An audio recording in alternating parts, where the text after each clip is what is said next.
And so I've got lots of information today, which I want to share. And also, I can hear that you want some practical tools. So I'm going to knit those together, and I may just edit what I'm doing to go more on the practical tools bit. So you've got more to take away to be working with people. Okay. So a lot of the language I'm going to be using today is a trauma-informed language. Yes, we can be quite cognitive, but I'm also going to, there's going to be quite a lot of practical things going on here. And in terms of safety, I'll be given a sort of dual narrative when I'm working with you. So you can mirror this when you're working with clients. And a really important thing when we're doing this work is that we look away. So I just need you to know now, even if you're going to do that, you may want to be seen breathing, you may not. I just want to give you a choice. If you want to physically move or put the camera off or just flip it over there when you're breathing, or if we're doing something, just so you feel safe, because that's something that's very important when we're working with clients, either online or in person, that you say to them when it's been agreed that I'm not going to be looking at you, I'm going to be looking away. I mean, I have the sort of side eye where I know they haven't left the room, you know, I know they're there, but it's just, I mean, even now, just experiment with that difference of energy when you look away from the screen to looking at the screen. You know, it's like really full on, isn't it? Like at the front, that energy there. So I will be asking you to move and have that choice there. And also, it's a Saturday morning. Maybe you've been on holiday this week. Maybe you haven't. Maybe you've been working with clients all week and it's been in a hot room with rubbish air. I don't know. What can you do to feel more comfortable right now? What may that be? Do you need to open the window, get your drink, get a water, anything you can do to feel more comfortable in that right now? I'm just going to invite you to do that. Great. Anything that might be. Get a water, get the dog, get the cat, get a biscuit. Is it too early for biscuits? Nah, not too early for biscuits. Okay, great. So I'm going to ask you now, let's just to arrive. Thank you for those introductions, but just to arrive, I'm going to invite you, let's just take a minute's silence right now, just to arrive. You choose, you decide if you want to look away. Just from now, just to arrive.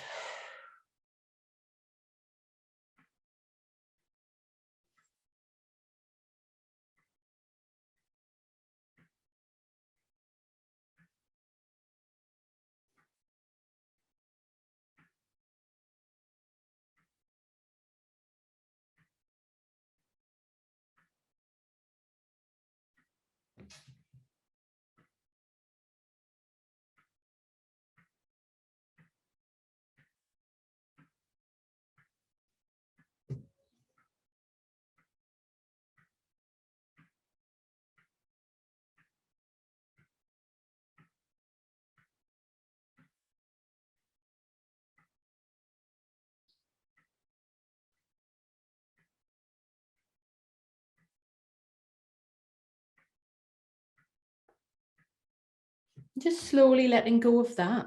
And I'd like you just to begin to notice your energy today. It's Saturday morning. Are you tired? Are you hungry? Do you need the toilet? Do you need to open the window? What your blood pressure is like? And just taking a moment to tune into your breath. Just notice your own breath. Is it higher, shallow? Is it through the nose, through the mouth? There's no right and wrong. Just where your breath is right now. Just slowly letting go of that. And I just want to highlight that when we work with the body, it brings up a lot for everyone, not just the client, but for us. So yes, today we're working more with the breath than the movement, but it's the entries to that. And it can bring up a lot of shame, anxiety. And I'm going to ask you to have a bit of compassion for yourself and just notice if something comes up for you today, who you might need to speak to, send a message to, might be a supervisor, might be a colleague or someone you're studying with, just someone who you might need to check in with, because the pace of today is quite full on and I have lots and lots of information for you. So again, just noticing your own energy, what you need and how you learn. Are you better?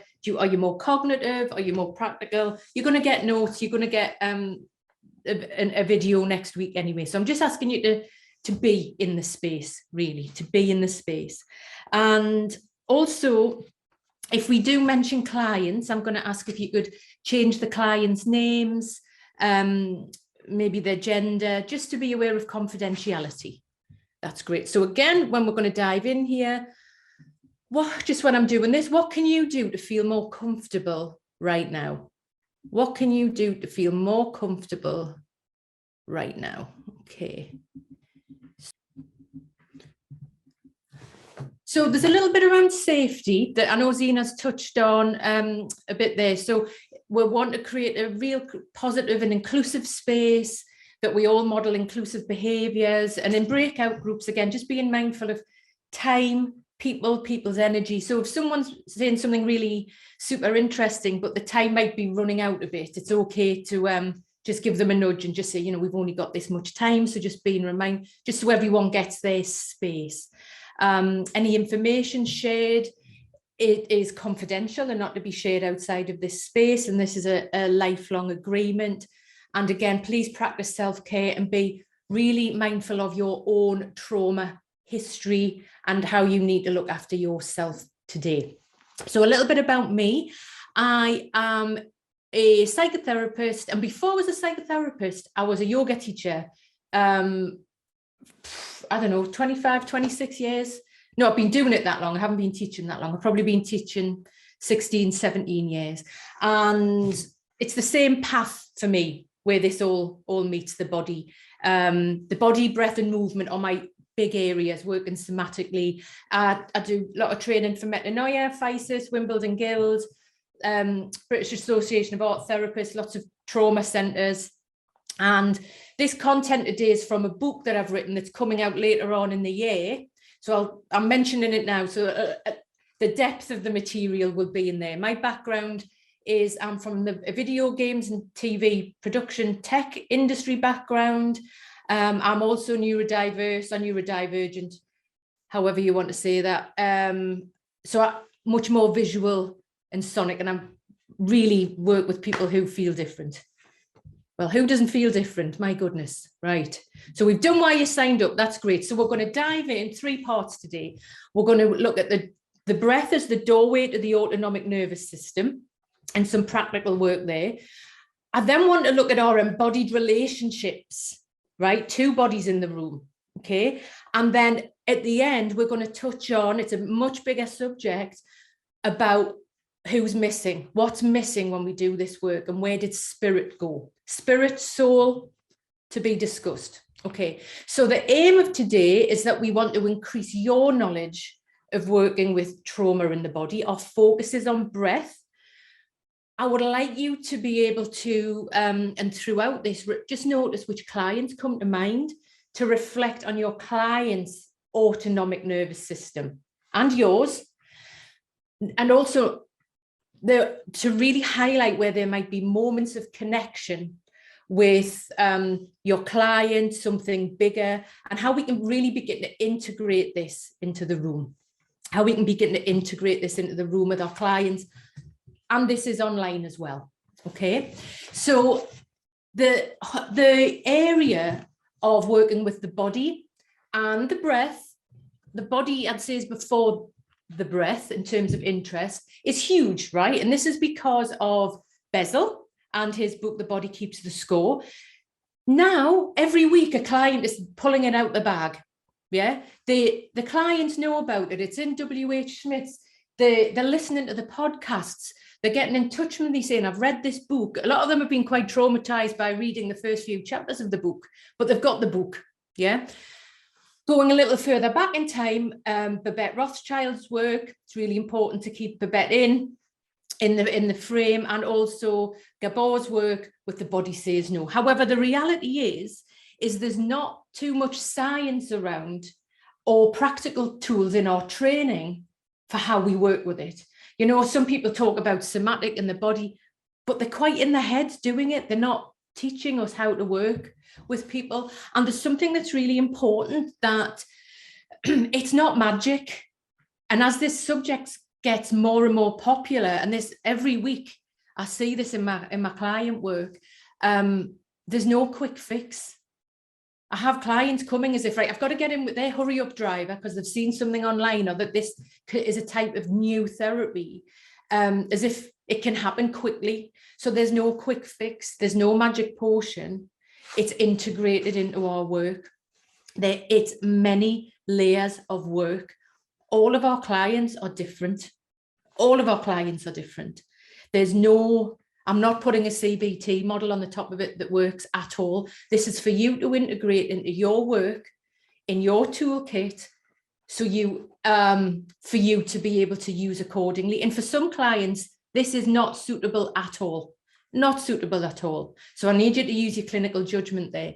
And also our clients need to be really aware of what's going on. Luckily, they have more of an interest in this than ever before, where they're coming in and they want the homework, they want the breath work, they want the movement. The clients need to be involved in this, and it really is over time and in your relationship that change will happen, because they will feel it somatically in their body. That's why they will repeat it. There are thousands of books and things on YouTube about how to feel better. Unless you feel something in your body, you're not going to repeat it unless it feels good.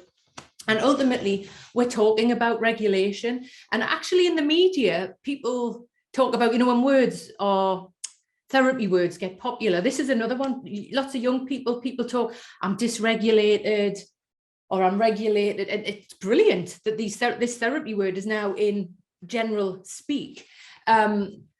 However, our clients, the clients we're working with are dysregulated, and trauma occurs when choice is taken away from us. And as humans, we need choice to regulate, feel safe, have a sense of agency, and have positive self-esteem. However, we are all working with the dysregulated. And now clients are coming, like I say, they're coming to me, I'm dysregulated, my nervous system's dysregulated. And I'm thinking, God, 3 years ago, nobody would have said that. How amazing is that? So we've got to have some tools and language to work with them, to meet them with this. So whether this was the pandemic, fear, isolation, where we are in the world, we are all now, our community is working with a tsunami of mental and physical illness, bringing them together. They are not separate. Everything is connected across all ages. Yeah, children, young people, so many young people now who don't go to school or are long-term not in school. The support may not be there around neurodiversity. Shelley, I know you do a lot of work in this area and you know a lot about this space. So there's a dysregulation, and I'm so happy there's a lot of neurodiverse aware people here that you will understand this. And again, the younger people have this language. Memory of trauma and that dysregulation is housed in the body. However, the traditional approaches, it's not there about the body, how to work with it, and interventions to create a state change. How do we create a state change in the body? So really, today we're looking at the breath, really the breath as a tool for clients to access, and for the breath to be an intersection of science, mental health, good mental health, and spirituality. It's where they cross the breath, whichever lily pad there you're more comfortable with or your client is comfortable with, just notice that. So we've got science. Some people just want to, then people need to understand why. It was actually Zena that, I think you said something once, Zena, about, I think it was someone trying to force feed you mindfulness. Is that right, Zena, are you there? And actually you said you needed to understand, why am I doing this? When it was explained, oh, I can regulate my nervous system, I can do, right, now I understand it. Some people are happy to be just, okay, I can do this as a daily practice. And spirituality, however that may show up, the breath is the doorway, and it is a connecting space for these three areas. However, it is crucial to remember that the breath is not a crisis intervention. And there's been a shift in the breath awareness thing as well since lockdown. So during lockdown, I was quite sad, let's name my emotion, when I would see things on social media where it was sort of a piss take of people ringing the crisis team, and then the crisis team person saying, just take 3 deep breaths. And I was like, oh, gosh, right. So from it being that on social media, it's now massive. It's one of the biggest searched terms on TikTok. People are interested in breath work, but it is really crucial to remember that safety is essential when working with the breath. So rather than mocking the breath, you know, anyone here who may have had the experiences or been around it or is a yoga teacher, you know the power of the breath and how that can shift. I now know the blueprint of science that sits on top of it. So we really have to be able to talk to our clients. When we talk about breath, I have to encourage you to the next line to be talking about the nervous system. And we have to keep our language simple and straightforward so our clients understand the why. Right, little bit of a trigger warning here, right, for a Saturday morning. I'm going to play this video. These are the top trending videos on TikTok for breathwork. This somatic release of trauma started with Kim doing our sacred breathwork. Anger is usually the surface layer emotion. The most natural way for the body to release anger is to kick and scream. And being in a subconscious state, this is automatic. The body's automatic response to this emotion that's been trapped within the body. And now as the body softens, you can see her transitioning to the next phase. As Anna comes in with her mother, Isis, love, letting her know that her body is safe and ready to release it all. The shaking starts, a tremors from her head, draw right down through her legs and out her feet. As I help move the energy, release the energy out with any blockages that may be stuck. You never ever have to relive our trauma. This is a divine physical expression of the emotion that's been trapped in our cellular memory. Okay, and then here's another one.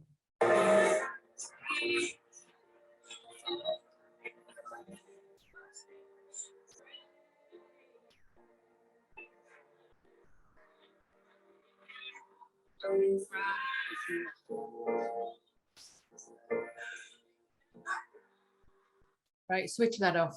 So for me, that is absolutely terrifying. I don't know, it would be good to hear your opinions on that. So this is, if you could probably pay 20 quid, 30 quid, 40 quid, same as today, and go to that workshop, probably not too far from where you are now, something similar, with somebody banging a drum, some crystals in the room, all that. And don't get me wrong, I have been in those spaces, and that's why I have such a strong opinion, because I've been in those spaces for a long time. If regular people want to go and do that, that is fine. We are working with dysregulated, some of the most vulnerable people in the country. Yeah, we are working with vulnerable people, and for me, that is not okay. So it's interesting. Some clients of mine, they have come to me where this has happened to them, and they've been literally, they haven't left. It's really triggered so much trauma within them. They have had to take time off work. There's a lot of voodoo magic floating around in that space. So again, around safety, I just want you to check in with how that made you feel, especially if you think of your trauma clients. So that's what's out there. And there's a bit of that quick fix in that for me when I watch them, and I find them, I can't actually watch them, to be honest. I find them to make me really angry, because I've been in those spaces, like I say, and people are suddenly on retreats, disappearing, flying back home. They're not there the next day, or their husband or their partners had to go and pick them up. It's like, wow. There's a lot of not safeness there. Okay, so on the other side of that, The breath, like I say, has never, ever been so popular. And we all breathe. So we breathe around 22,000 times a day. It is an unconscious process. Right now, let's breathe. After looking at that video, which is a bit awful. Okay, so just take a breath consciously right now. Okay, so it's not a hard sell to our clients, and as it maybe used to be, and that fear that therapists have, and I could hear today around how do I start to bring it into my work, is real, because we're coming from more of a place of safety. Whereas people who are more working with the body, yoga teachers, the hocus pocus breath workers, they're less concerned about safety because they don't know the stuff that we know that sits in that middle space. So like I said, this book on breath was one of the top sellers last year. Has anyone read this book? I don't know if anyone. Rachel, do you want to say something on that? Yeah, I found a lot of it very interesting. Obviously, they went to quite extreme levels to test things out. But in some ways that was kind of really useful to hear the author's experience. I mean, they went to quite extreme levels, didn't they, in terms of like plugging up their can't remember, plugging up their noses or plugging up their mouths to test the different ways of breathing. And so a lot of it I found really helpful. I did personally find that towards the end of the book they were getting a bit woo-woo, which I found less helpful, and I don't know whether then that put me off embracing it a little bit, but that was just my personal kind of reflection. Thanks, Rachel. That's brilliant. Thanks for sharing that. So there's also a World Breathing Day on April the 11th. And again, TikTok, social media is absolutely wild for it. So it's, like I say, it's never been so popular. Headspace and Calm, use of these apps online or even just on YouTube, or at an all-time high. And actually, Calm and Headspace have shows on Netflix and HBO. So there's a money machine behind it as well. And they have celebrity contributors like Harry Styles, Lucy Liu, John Legend, Idris Elba, and actually even Lady Gaga talks. And I don't know if, I'm sure you've all seen this, but this Lady Gaga Oprah interview is fantastic. And she talks about her fibromyalgia and using the breath to actually be able to regulate. So if we're talking about autoimmune, that's just a brilliant video to watch. So it really is out there. Okay, so I'm going to ask you right now, let's do something practical. I would like you to, just so you know, I'm going to turn away from the screen when we do this, and I'd invite you can choose to either stay looking at me, or you might want to turn away, or you might want to put your camera off, or just flick your laptop to one side, whatever you feel comfortable with. And I'm going to ask you just to sit on the edge of your seat, so you're not just laying back like you're watching the TV. So, and just take a moment just to tap your feet on the floor, maybe just tap your heels in the floor. Just notice where your feet are in contact with the earth, where you're sitting on the chair. You may notice your spine lengthening, shoulders widening.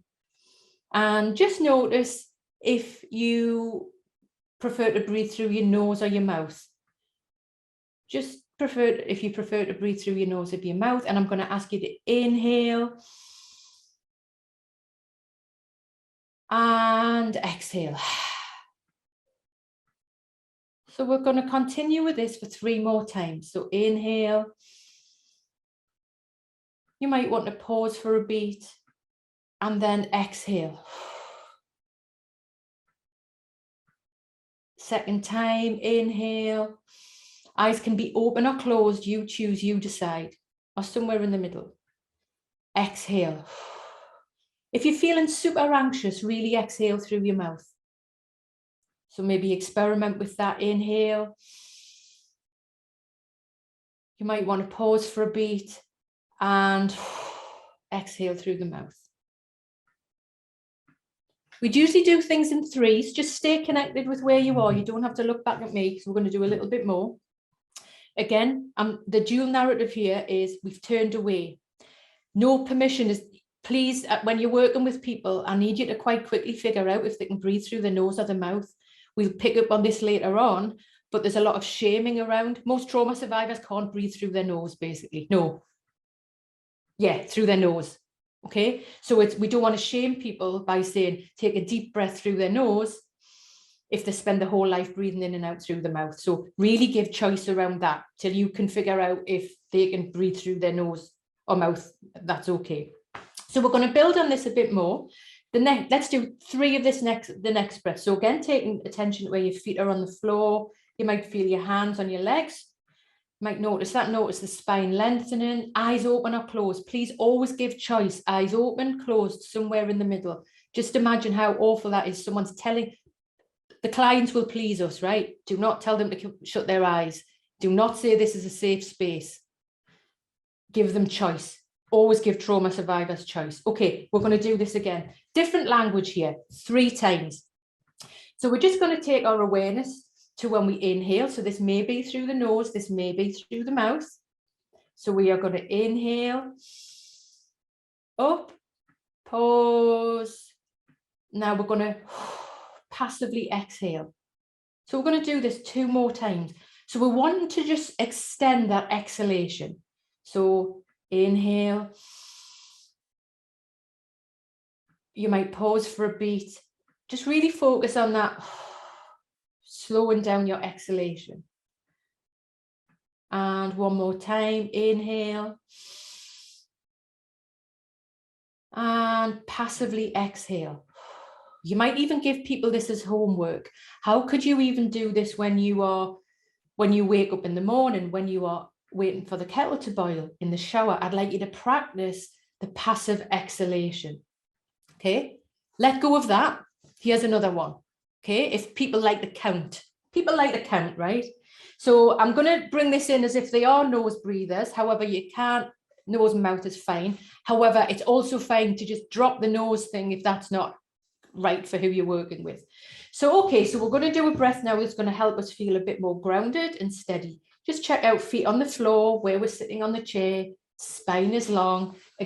Just experiment with rolling your shoulders. So we want our ears and shoulders away from each other. And if you like, and when you're ready, very important phrase, if you like, and when you're ready, let's inhale for the count of 4, 2, 3, 4, pause for a beat, exhale for 6, 2, 3, 4, 5, 6. Pause for a beat, inhale 4, 2, 3, 4, pause, exhale for 6.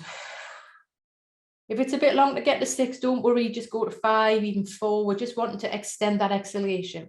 Then from the final time, inhale up. I'm raising my hand when I do this. Just watch what I'm doing here quickly. I'm in case they are looking at me, I inhale up. So I'm giving verbal clue. I'm giving physical clues. Pause for a beat, exhale. Let's do that 1 more time together. Just disconnect from looking at me. Inhale up. 2, 3, 4. Pause for a beat. Exhale for 6. 2, 3, 4, 5, 6.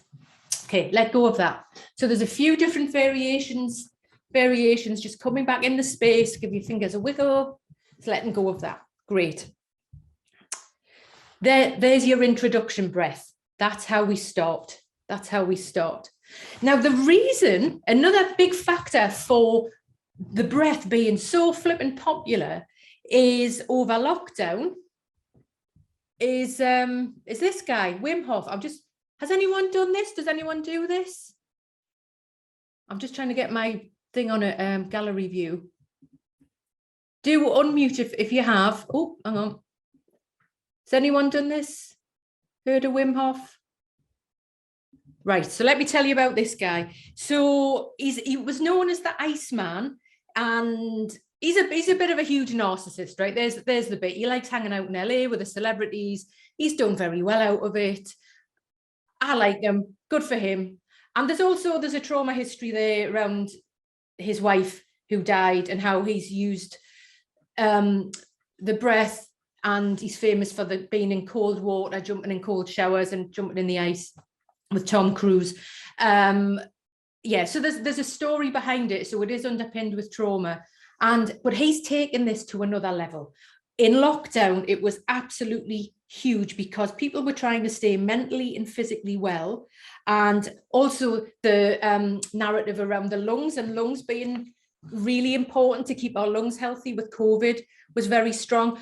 What he is doing is on a massive scale, teaching people about the nervous system, about cortisol, about the autonomic nervous system. Whether they know it or not, this is a huge doorway. So let me just show you this quick video here.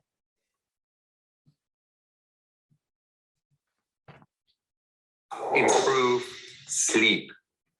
Through going into the cold, you activate yourself to 100%. That means a cortisol will get out of your body, and adrenal axis activation resets the body, by which all the hormones like melatonin, which is responsible for sleep, is able to set in much more smoothly. Thus your sleep will be better. Great. So he's doing all of that. Good for him, right? He's making a fortune. I think he makes about 20 grand a workshop at least. So and also where he comes in is with the alphas.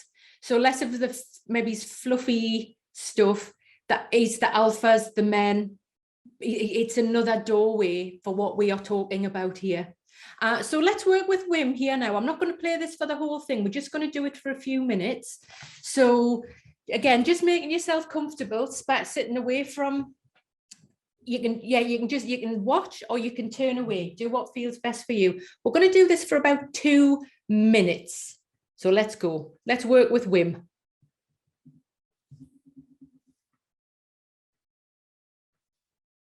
Hi guys, welcome. This is a guided breathing session.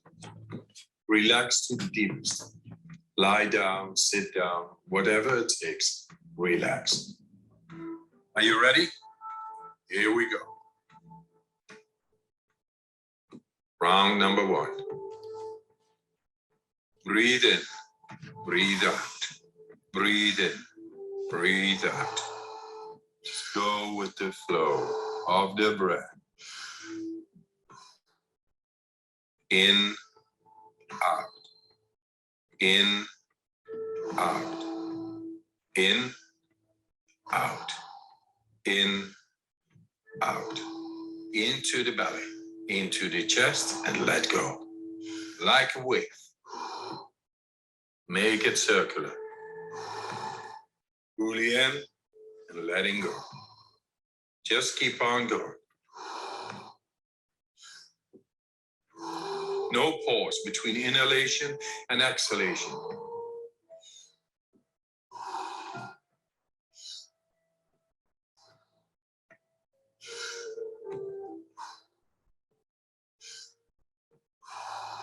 Ten more. Fully in, let it go.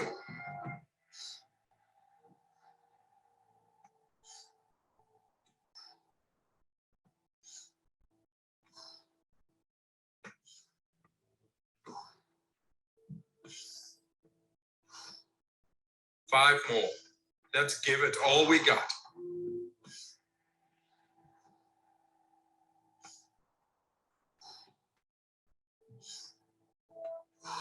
Last one. Fully in and let go. All right. 1 minute breath hold from now on. Be in this moment. Let the body do what the body is capable of doing. Be aware of your heartbeat. Slow it down and just be in this moment. Let that relaxation spread down to your toes, into your fingertips, to the base of your neck and head. You are almost there. Do you want to prolong your breath hold?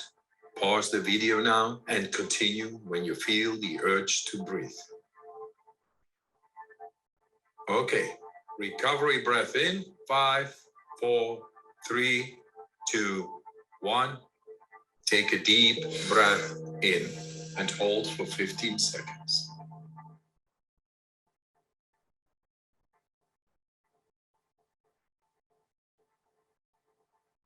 Exhale in 3, 2, 1. Let it go. So we'll let Wim go there, because that's quite difficult, that I think, to do that. I was struggling a bit. So we've done it. You've heard Wim's voice. You've seen how he works. It's a lot more not trauma informed, but there's work there. So it's like a workout. Very, very popular.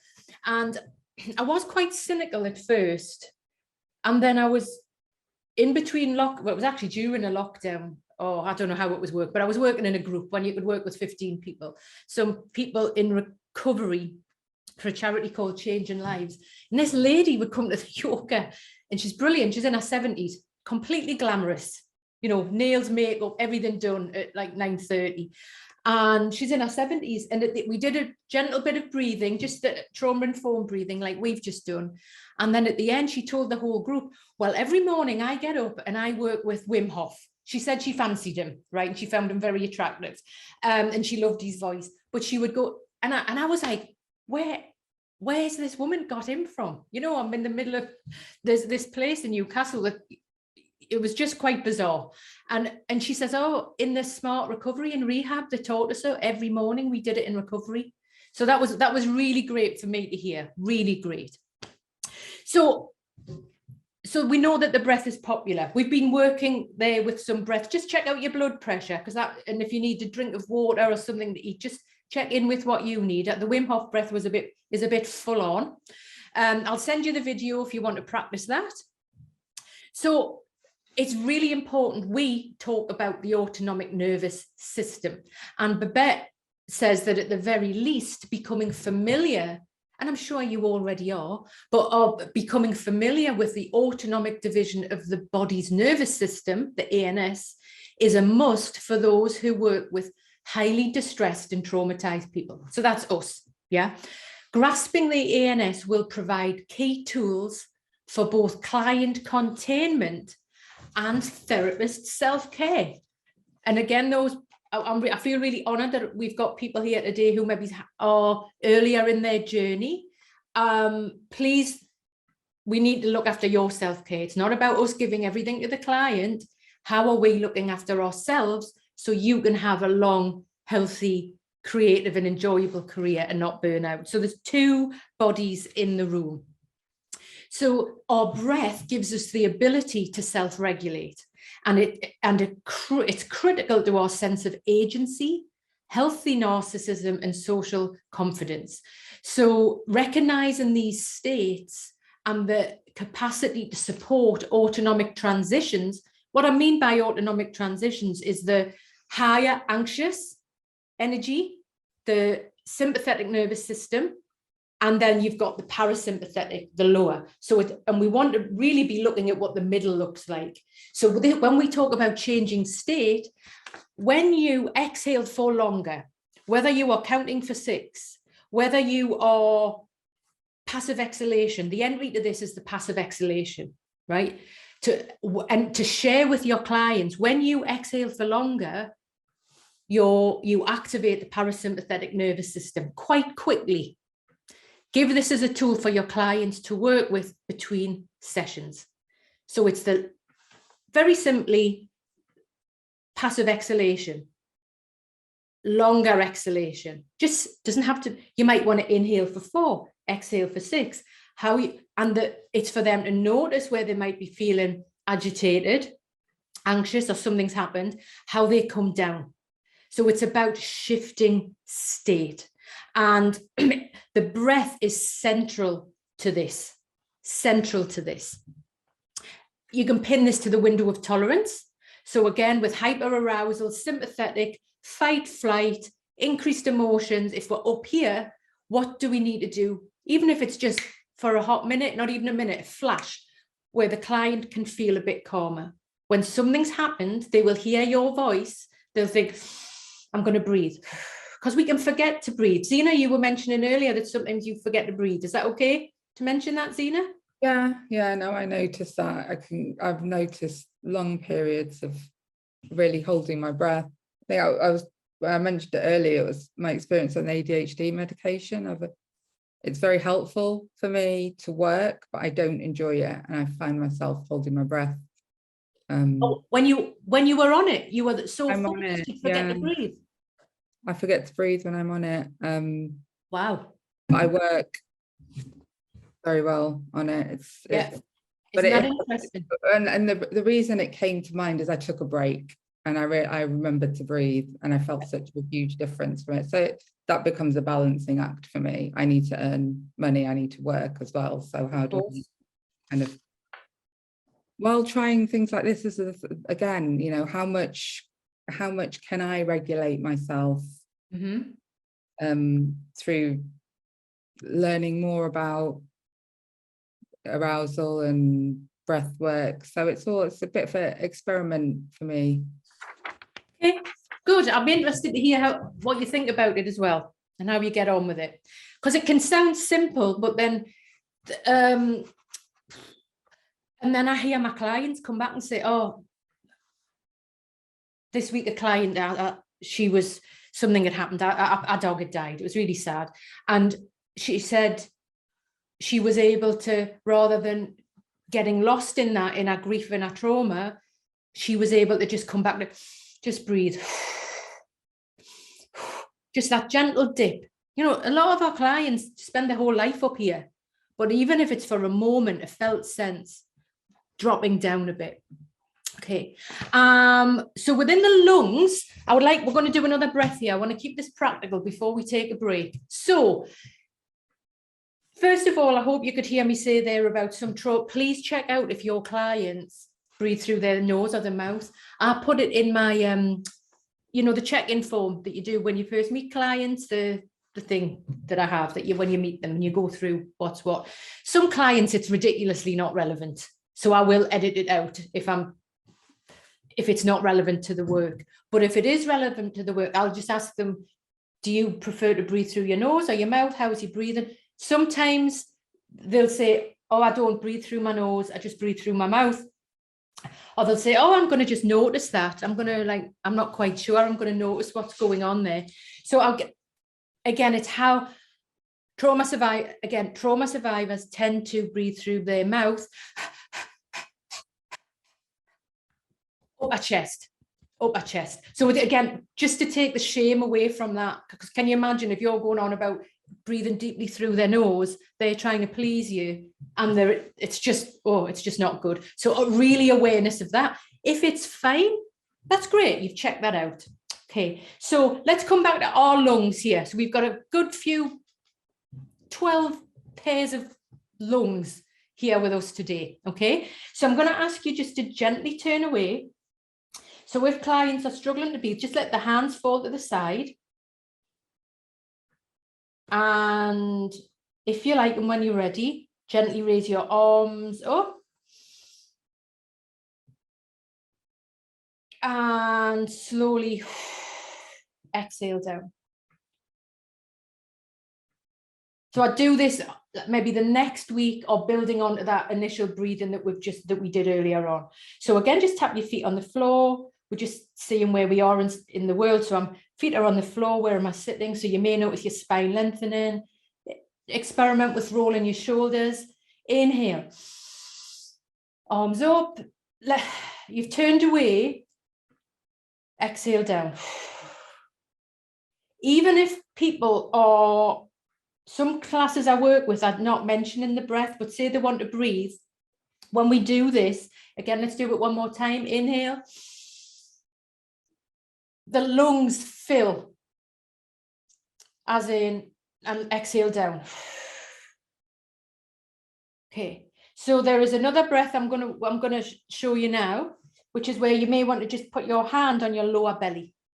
Hand on the lower belly if that feels good. If it doesn't, you don't have to touch that. You can just visualize the lower belly and through your nose or your mouth, you choose, you decide. Inhale, and we're going to experiment with inhale and filling the lower belly. Take a few goes on that. So we're going to deeply, so it's like the gears of a car. Don't know what gear this would be, but the gear is inhale deeply. I'm going through my nose. Fill the lower belly. Okay. Another go. Let that go. Great. Now this time, take your hands and pop your hands on your side ribs. Maybe the front side ribs. Feels a bit weird. For me, it does feel a bit weird. So I just see fish gills for some reason, but just hands on the side ribs there, just gently.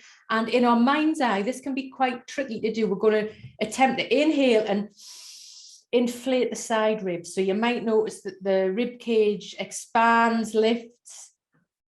So give that a few goes. So inhale. Again, I'm not looking at you, just so you know you're not being looked at or observed. It's pretty tricky, this one. So really sharing that this can be tricky, or maybe it's not tricky for you. Let that go. And now fingertips to the collarbones. Collarbones up our chest. Give them a little tap. Have a little tap there. And if you like, and when you're ready, inhaling more into the upper chest. Exhale. Inhale. Exhale. So in yoga, this is called the 3-part breath. It's sort of the Victoria sponge mix, basic recipe of the breath, where we're looking at a 3-part breath. Okay, so just let the arms come to the side, gently onto the tummy. So let's take a breath together and connect them all. We're going to attempt to do this. Just know we might run out of breath. It doesn't have to be perfect. Inhale, fill the belly first. Let go. Inhale, side ribs, hands on the side ribs. Inhale. Let go. Upper chest, inhale. Let go. Arms by the side this time. Let's inhale. In your mind's eye, just let your hands go to your side. Eyes open or closed. Inhale, fill the lower belly. Side ribs, upper chest. Pause for a beat. Exhale. Twice more. Inhale. Lower belly filled. Side ribs, upper chest. Pause. When you're ready to exhale, exhale. One more time. Inhale. Exhale. And if you like, and when you're ready, and this is useful for people who might struggle with the 3-part, just be aware of who you're working with. When we just raise our arms, so let's do this again. We've just put a blueprint in our brain there about how we're breathing. Lower belly, side ribs, upper chest. Arms to the side. Let's inhale. Deep breath in. We'll do this 3 times. Do everything in 3s. When you're ready to exhale, exhale. Can you passively exhale? Can we slow that exhalation down? Watching the hands come down either side, slowing down. When we do this, it inhales the 3-part breath anyway, when we move our arms. Twice more. Inhale. Exhale. And one more time. Inhale. So you may want to pause for a beat. I'll ask you here, do you want to sip a bit more breath at the top? And when you're ready, passively exhale, slowing down your exhalation. Just connecting a bit of movement with the breath. And I usually make some sort of joke about, you can do the other breath on the bus, but you can't really do this one on the bus, but you can do it if you're on a walk sometimes. So just letting people be creative about the space that they want to go in. And again, it can be waiting for the kettle to boil. Okay, so there's something I need to just be very clear with here on the lungs. Okay, and this is a bit of a killer fact to share with clients. Again, I would edit, don't go into lower belly breathing if clients don't breathe in the belly, because it's going to be incredibly shaming for them.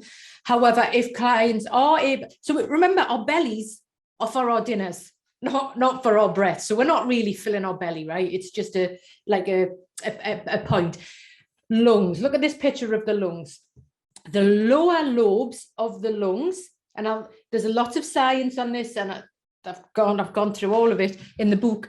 But what we now know is that the lower lobes has the neuroreceptors for the parasympathetic nervous system. Yeah. The upper lobes have more sympathetic neuroreceptors. So that means if I'm breathing in my upper chest, it's going to be quickly triggering. So I have a client who does a PT, you know, where they do the thing with the ropes, right? And she had a panic attack because of the breathing. Because it then triggers this, which triggers the other stuff to our trauma when we've got into that sympathetic state. So the work is, and share this with your clients, that if we're breathing more into the lower lungs, and it takes practice, and it's not easy, yeah, to do this work. You breathing more into the lower lobes, so even just doing this, it will activate the parasympathetic nervous system. So this is the work. Also, just be aware that the left lung has 2 parts and the right lung has 3 parts. It's just a random thing that I find quite interesting. Okay, so how does this then connect to the vagus nerve? Everybody's favorite, the vagus nerve. Yeah. So I will just jump on this. Actually, just take a moment. Can you just take a moment to think about your client's breathing? Just slow down from this. Could you just reflect on some of your clients' breathing? How they show up in the room? Just what's going on for your clients when they even talk about when something's happened to them, getting them to notice their breath. And what happens to your breath? What happens to your breath with those clients? So the vagus nerve is, you know, and everyone's very interested in the vagus nerve. The vagus nerve is the primary nerve of the parasympathetic nervous system. I think it's been sort of redone as this like new thing that never existed since Stephen Porges, who's not a psychotherapist, and Deb Dorner did this thing and sell the book. Great. I love it. You know, excellent. Well, honestly, I'm a little bit bored of hearing about it. That's the truth, right? Because actually, it is the primary nerve of the parasympathetic nervous system. However, clients come in and are super interested in it. So let's give them something to work with the vagus nerve, and it's the deeper belly breath. But ultimately, it is the primary nerve of the parasympathetic nervous system. And the vagus nerve comes from the Latin word wandering, and it's the longest and most complex nerve in the body, wandering down from the brain stem, down the back of the neck, and going in all of the major organs. So it ends in the abdomen. So again, you know, I'm saying we don't breathe into our lungs, into our belly, but the vagus nerve ends in the abdomen, and it supports emotional regulation, social engagement, the immune system. Just think about when something happens and the people have been triggered, and then the immune system, and they get ill and they get a sore throat and they get the stuff comes back to them. Healthy heart rate. Okay. And within this, there is a huge link to anti-inflammation. So let me just go into this. So, and again, I'm thinking about Rachel, with your work here around inflammation and people who are surviving from cancer. This is just crossing over with something that's happening that I'm working with at the minute. So there's some research that I will send you, right? But the research says that with longer exhalation, sympathetic activity goes down. So this is known as vagal dominance, if you apply in different models on things. So again, you can make it really complicated, but all we're doing is that. Let's do it now. Inhale, exhale for longer. However you want to integrate this in your work, do it when you're not looking at them. No one wants to be looked at, right? But it's that longer exhalation. Do they want inhale for 4, exhale for 6? So in vagal dominance, chronic stress and stress-related conditions reduce and positively affect heart health, cardiovascular health. Okay, so that vagal dominance leads to better immune functioning and reducing inflammation. There was some research just last month came out that yoga, but also that link to the breathing, reduces inflammation markers in the blood of people who are, I don't know the right term, Rachel, around they've had treatment and then they're in that phase where for cancer treatment. Yeah. Do you know what the phrase is called, Rachel? I don't know. I don't want to say anything incorrect. Just like, do you mean just like the post-treatment kind of adjustment phase? Is that what you mean? Yeah. So just to reduce inflammation in the body. So Right. It's right. Yeah. I just didn't want to say anything wrong. So it's specifically with cancer survivors that the research has showed that, and if you go, I've had to go into the research, and it makes sense because it's reducing the inflammatory markers in the blood. So for me, I also see implication for this with autoimmune. A lot of my work is people with autoimmune and around inflammation in the body, colitis, all sorts of stuff. Yeah, fibromyalgia. So that we're able to share some science with this, so with our clients, so they understand the why. So I'll just read you this quote here from the research. So breathing techniques used in contemplative activities, for example, meditation, yoga, tai chi, include but are not restricted to slowing down respiratory cycles, shifting to longer exhalations compared to inhalations, shifting the main focus of respiration from the thorax to the abdomen, diaphragmatic breathing, or paying attention to natural breathing. So again, if people want the science, give them the science. We're looking at more of a diaphragm breath. Okay, so let me just jump. There's some things I want to just flag here before we're going to take a coffee break, right? So I'd like you just to have a little move, just shift that and just have a little move. And yeah, bad breath. So here are some things that I've found out that I've been very, very interested in that are very important. Okay, so yes, working with the breath has huge implications, but it's not for everyone.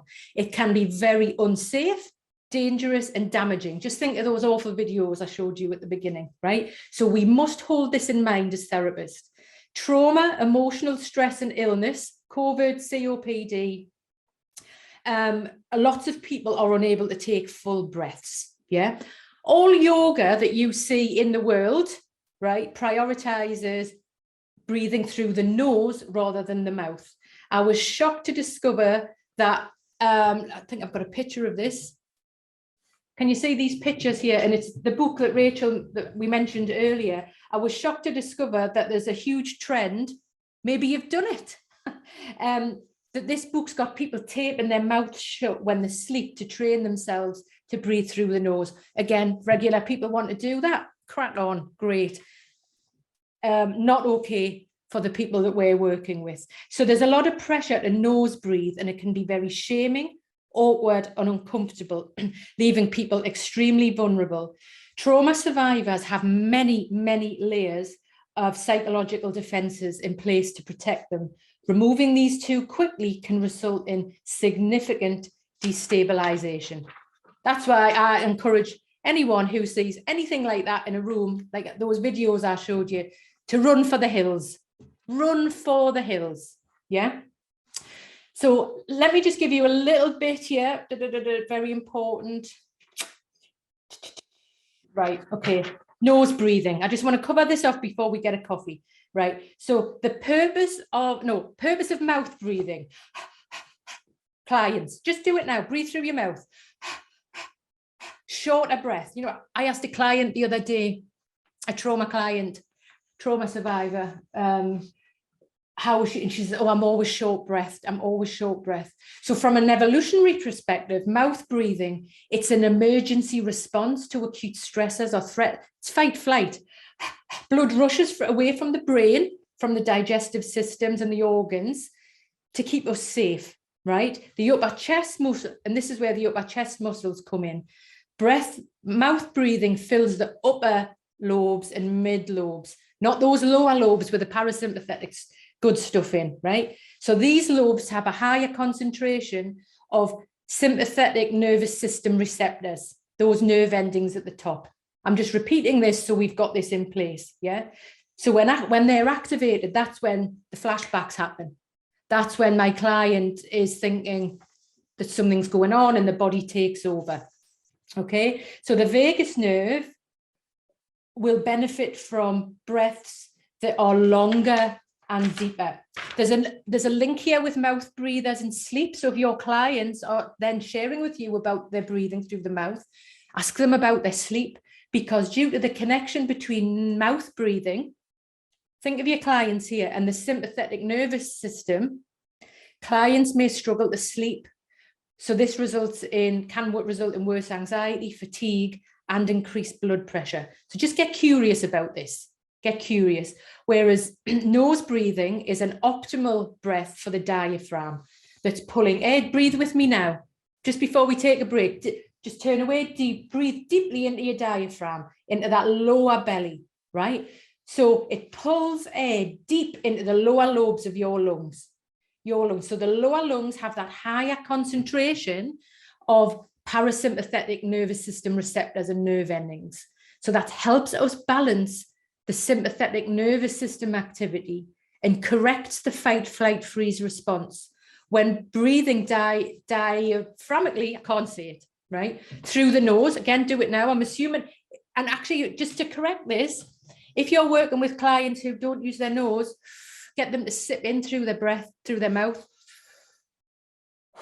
slowly, like they're smoking. And a lot of people I work with, especially in recovery, some of them still smoke, but the ones who don't say that's why they miss smoking, because that was the only time they were able to take a deep breath, which I found very fascinating. Yeah, so there's a lot going on there. And just a quick thing before we take our break, it's nitric oxide. So for the people who want more science, it's very interesting. So breathing in the immune system. Nitric oxide is a gas that we use to regulate. It regulates the immune system, fights virus, regulates blood pressure, and it aids balance, coordination, and muscular control. It is produced in high amounts in the nose. And a recent study compared nitric oxide production in nose breathing and mouth breathing clients and found that the nasal passages produced a significantly higher amount of nitric oxide than mouth breathing does. So think about our clients. I'm thinking about my clients with immune system, fibromyalgia, the whole life. Our clients, the trauma survivors, all through the mouth, they get sick, right? And then they get the meds, and then they get sick again, and then they get more meds.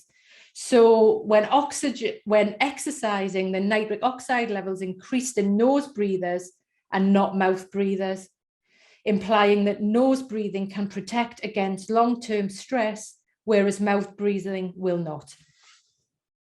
So there's some information there. And again, just be mindful around shaming with that. Okay, so where are we here? That's great. Let's just dip out of this and let's take a break now.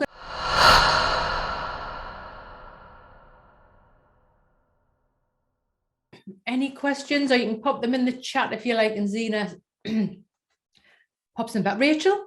Yeah, I'm always, I really struggle to do diaphragmatic breathing myself. And I think some of it is, especially when I'm sitting, because I'm slightly more mature in age and had 3 children, I'm really conscious of, like, you know, just my body shape, I guess, when I've got my hands on that part of my body. Yeah. And I end up thinking, I'd rather not do this, you know. Yeah. And I'm aware that, you know, working with kind of lots of people with different kind of body shapes as well. And I'm just curious about if you've got any tips about how you have directed people who may have similar resistance to, and I think I actually don't know where my diaphragm is as well. I think that's part of the problem.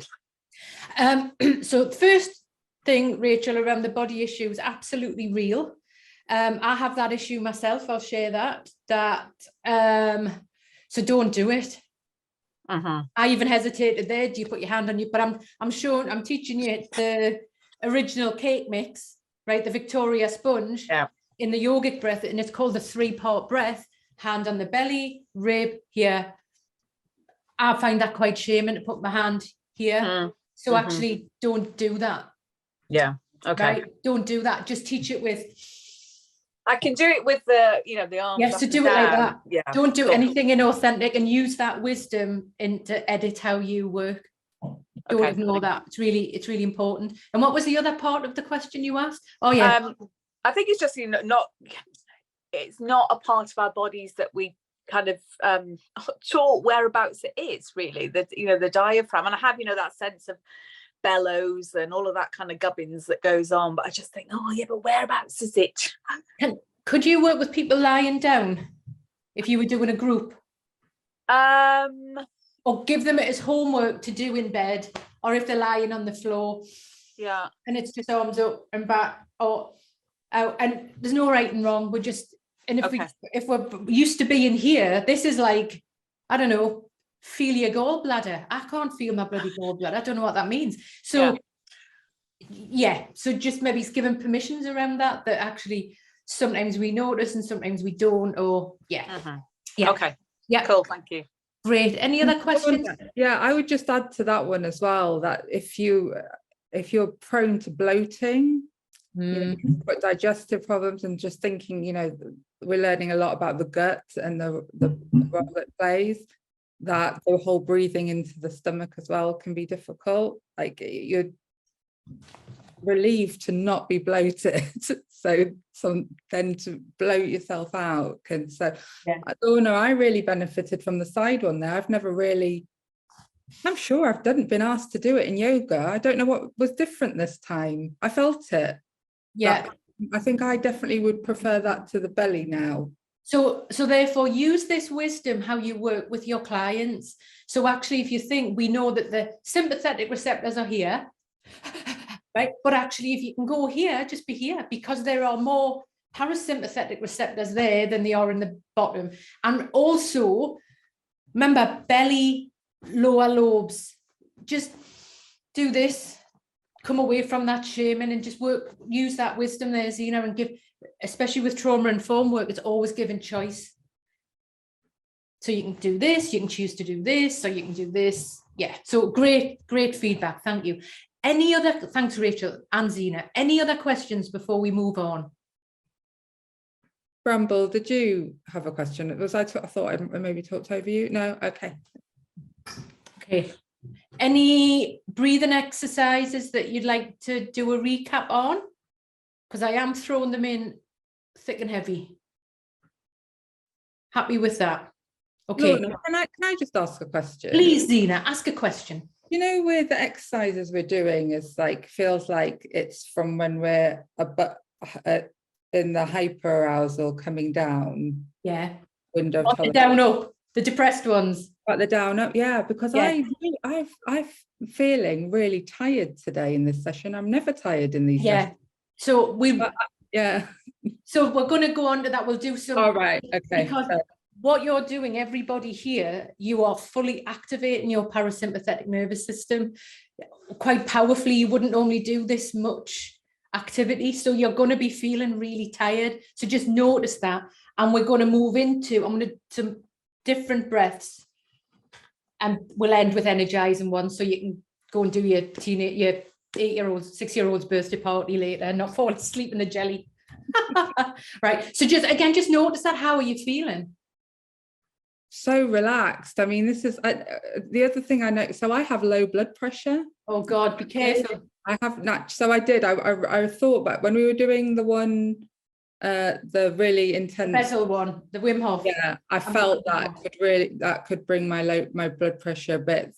So maybe that's something maybe to check as well, if people are not prone to. Yeah.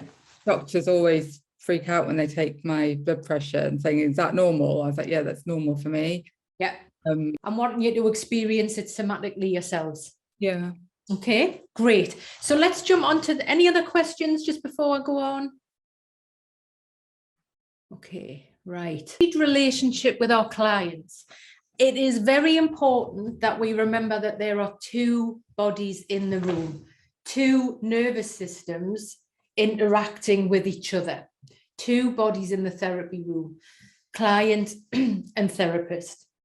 And we're going to explore and get curious about the extent to which your body, your breath, and your autonomic nervous system is impacted. So this morning, we've flicked on the parasympathetic.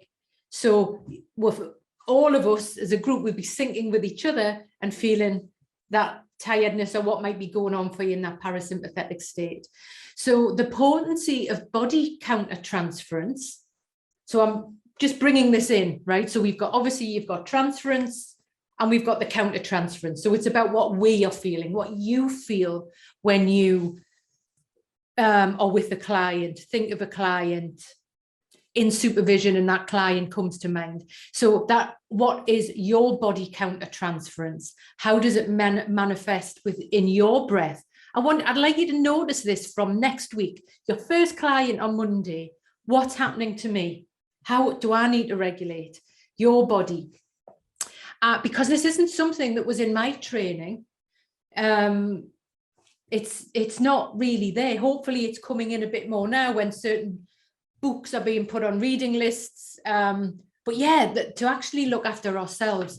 So I love this quote by Freud. It is a very remarkable thing that the unconscious of one human being can react upon that of another without passing through the conscious. And when I was doing this in the week, you know, you sort of think of the visual of two people in the room, but it's not just in the room. A client can come to mind. For me, or I'm thinking that I'm going to be seeing them, or I may not have seen them for a long time, and I'm thinking of them, and then they email me. These things happen, and there's a connection. There is a connection. There's something playing out, but in that unconscious conscious, yeah, you don't have to be in the same room for this to be happening. And I feel very strongly that all countertransference with your clients is an embodied experience, all of it. Because when is it ever disembodied? When is it ever disembodied? I thought that was sort of the funniest head-off picture I could find for a Saturday morning. So yeah, it's never, ever disembodied. And it's really important that we hold that a regulated nervous system can balance out other nervous systems naturally around it without having to do or fix anything.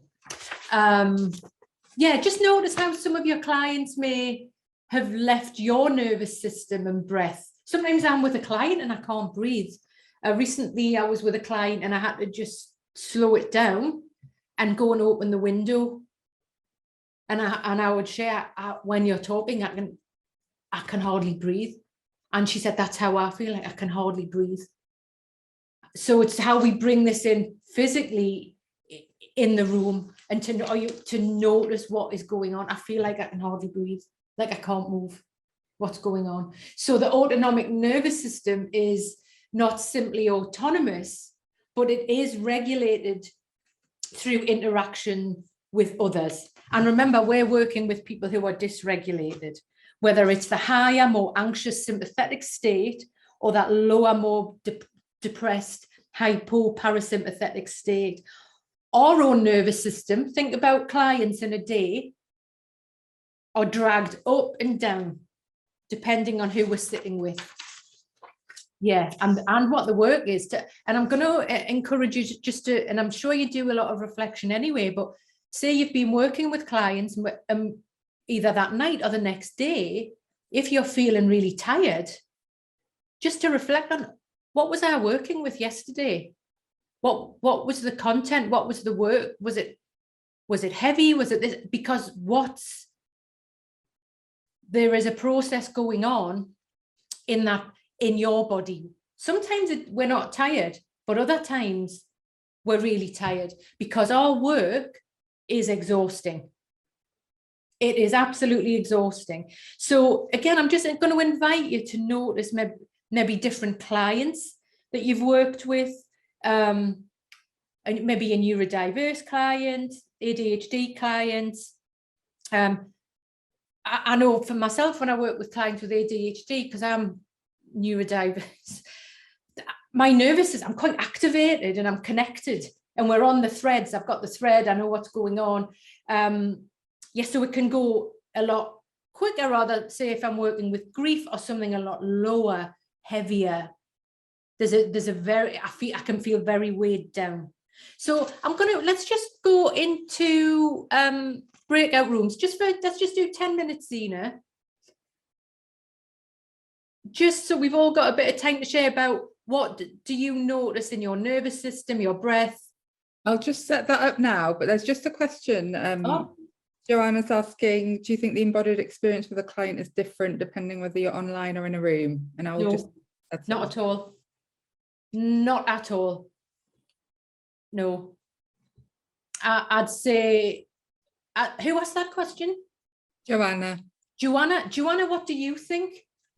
It's interesting actually, because I was training during the pandemic, so everything went online, and I was only seeing people in the room initially on my placement, and then suddenly, everything went online. I've only just recently started seeing clients online again. I mean, in person again. Oh, yeah. And I do think it's a bit different.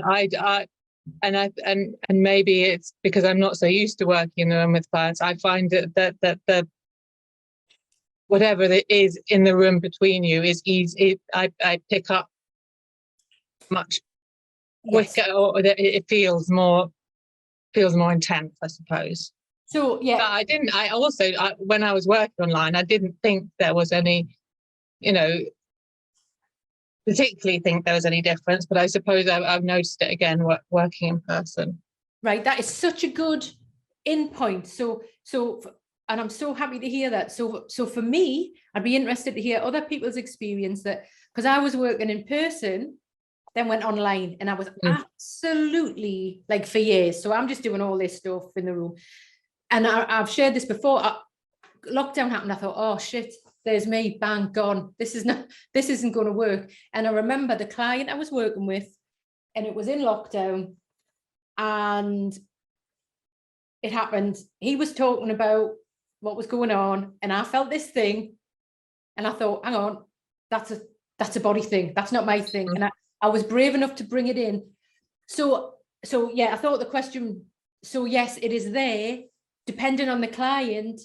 Yes, the volume can be a little bit further down than when you're in the room. Yeah. So it's possible. I do like to work with people in person, but also I work with people all over the world, and online it's fine, and we can still do the work. So a very good question. I would just add as well, from the perspective of being an autistic therapist, that it's a lot better for me online because I don't have the sensory overload and to have when I'm in. It's for me, it's always been other people's spaces because I worked in agencies. The whole traveling there, the whole experience of going to work, going to a different room, any unknowns that might be going on about, the receptionist, all of that was removed.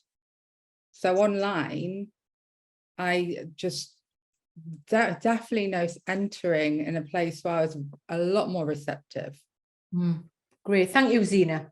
Thank you. So let's take 10 minutes now. Zena will send us off, and if you don't want to go in the group, that's fine. You can stay in the main space, and we won't ask any questions. Just discuss that a few minutes each around the impact you've noticed on your work with your breath, your body, your nervous system. So Zena will send us all off there now. Just saying, I had an experience really early on when I kind of 5 seconds after I'd started seeing clients in my, and the client had come in because of issue A, which was fine, nothing to do with anything in my world, etc., etc. And suddenly in this particular session, we were suddenly talking about issue B, which tracked really closely with stuff that had happened in my life, and on the inside I was just like, shit. That was a very technical psychotherapeutic term.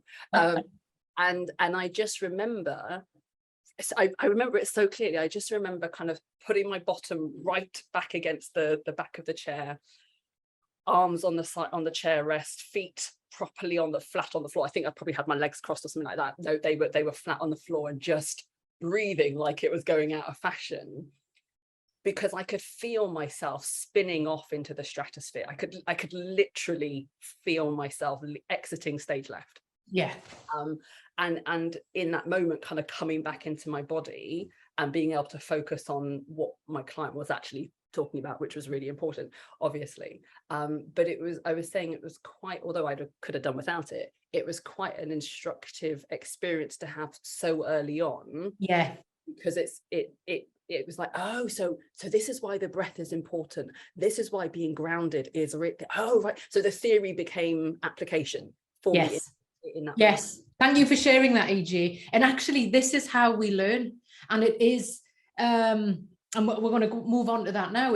It's uncomfortable. We feel like we've screwed up. Oh my gosh, what's going on? I've got to be the therapist, but I've left the building. What's happening here? And actually, these are the moments where we learn.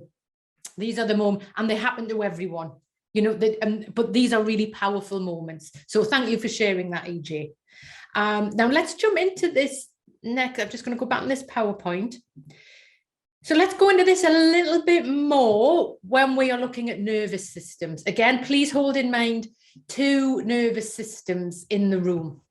So mirror neurons, which I'm sure you've heard of, maybe from a far off galaxy, but we now have a lot more neuroscience and research about mirror neurons and their function in empathy and another person's experience. So your experience, just like EJ shared there.